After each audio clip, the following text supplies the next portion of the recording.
महाकुंभ 2025 आस्था के महासंगम में चीखें, 30 की मौत एवं सैकड़ों घायल। प्रयागराज में आयोजित महाकुंभ 2025 में मौनी अमावस्या के दिन श्रद्धालुओं की आस्था का सैलाब उमड़ा। देश विदेश से आए करोड़ों लोगों ने संगम में पुण्य स्नान के लिए डुबकी लगाई, लेकिन यह पावन अवसर एक हृदय विदारक त्रासदी में बदल गया। अत्यधिक भीड़ और प्रशासन की चूक के कारण भगदड़ मच गई, जिसमें 30 श्रद्धालुओं की मौत हो गई और 100 से अधिक लोग घायल हो गए। चले जानते हैं आखिर यह हादसा हुआ कैसे। 28 से 29 जनवरी की मध्य रात्रि को मौनी अमावस्या स्नान के लिए लाखों श्रद्धालु संगम तट पर जमा हो गए थे। अनुमान था कि इस दिन लगभग ऑस्ट्रेलिया की कुल जनसंख्या 2.6 करोड़ के 3 गुना अधिक श्रद्धालु मौजूद होंगे। रात 2:30 के करीब कुछ लोग असंतुलित होकर गिर गए। भीड़ में घबराहट फैल गई और लोग इधर उधर भागने लगे। भगदड़ में कई श्रद्धालु दब गए, जिससे चीख पुकार मच गई। महिलाएं, बुजुर्ग और बच्चे सबसे अधिक प्रभावित हुए। इस हादसे में 30 लोगों की मौत हुई, जिनमें 10 बुजुर्ग, 6 बच्चे और 14 अन्य श्रद्धालु शामिल हैं।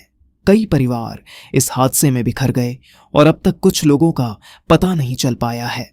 प्रशासन की लापरवाही बनी हादसे की वजह महाकुंभ का आयोजन विश्व का सबसे बड़ा धार्मिक आयोजन माना जाता है, लेकिन इतनी बड़ी भीड़ को नियंत्रित करने में प्रशासन असफल रहा। कुछ प्रमुख लापरवाहियां: सुरक्षा व्यवस्था नाकाफी थी, पर्याप्त पुलिस बल और निगरानी ड्रोन की कमी, भीड़ नियंत्रण की असफलता, अनुमान से अधिक भीड़ आने के बावजूद कोई वैकल्पिक योजना नहीं थी, संकेतों और गेट व्यवस्था में कमी, श्रद्धालुओं को सही दिशा में नियंत्रित करने की व्यवस्था असफल रही, प्राथमिक चिकित्सा सुविधा की कमी, घायलों को तुरंत उपचार नहीं मिला, जिससे मौतें बढ़ीं। चलिए थोड़ा विस्तार से जानते हैं आखिर हादसे के दौरान कितने श्रद्धालु घायल हैं एवं कितने मृतकों की संख्या।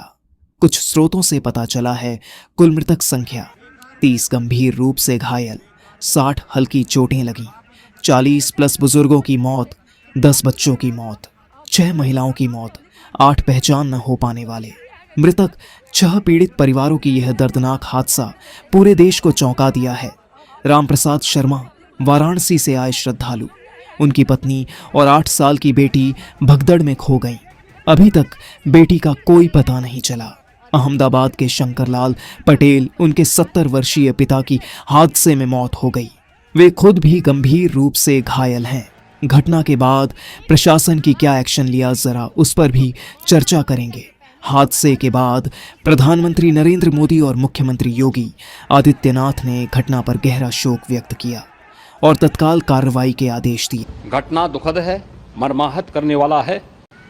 उन सभी परिजनों के प्रति हमारी पूरी संवेदना है। हम लोग रात्रि से ही लगातार प्रशासन के संपर्क में हैं। मेला प्राधिकरण, पुलिस प्रशासन, एनडीआरएफ, एसडीआरएफ और भी अन्य जितने भी व्यवस्थाएं हो सकती थी, उन सबको वहां पर तैनात किया गया है। मृतकों के परिवारों को 25 लाख रुपए मुआवजा, घायलों को 5 लाख रुपए की आर्थिक सहायता, न्यायिक जांच आयोग का गठन, भीड़ नियंत्रण नीति में बदलाव के आदेश। मुख्यमंत्री योगी आदित्यनाथ ने कहा, यह घटना दुर्भाग्यपूर्ण है। प्रशासनिक चूक की पूरी जांच की जाएगी और दोषियों पर कार्रवाई होगी। भविष्य में ऐसी घटनाओं को रोकने के लिए क्या किया जाना चाहिए। महाकुंभ जैसे बड़े आयोजनों में भीड़ प्रबंधन एक महत्वपूर्ण चुनौती है। भविष्य में ऐसी घटनाओं से बचने के लिए कुछ सुझाव: डिजिटल टिकटिंग प्रणाली, हर श्रद्धालु को QR कोड आधारित एंट्री पास दिया जाए, ड्रोन सर्विलांस, ड्रोन के जरिए भीड़ की निगरानी और नियंत्रण किया जाए, भीड़ का पूर्वानुमान, AI आर्टिफिशियल इंटेलिजेंस और डेटा विश्लेषण से भीड़ नियंत्रण की योजना बनाई जाए, सुरक्षा बलों की संख्या बढ़ाई जाए, कम से कम 1 लाख सुरक्षा कर्मियों की तैनाती हो, आपातकालीन निकास मार्ग, हर स्थान पर सुरक्षित निकासी के लिए ग्रीन कॉरिडोर बनाए जाएं। इन सब बयानों को सुनने के बाद निष्कर्ष यह निकलता है कि महाकुंभ में हुई इस भगदड़ ने पूरे देश को झकझोर कर रख दिया है। यह घटना न केवल प्रशासनिक चूक को उजागर करती है, बल्कि हमें यह भी सिखाती है कि ऐसे आयोजनों में सुरक्षा सर्वोच्च प्राथमिकता होनी चाहिए।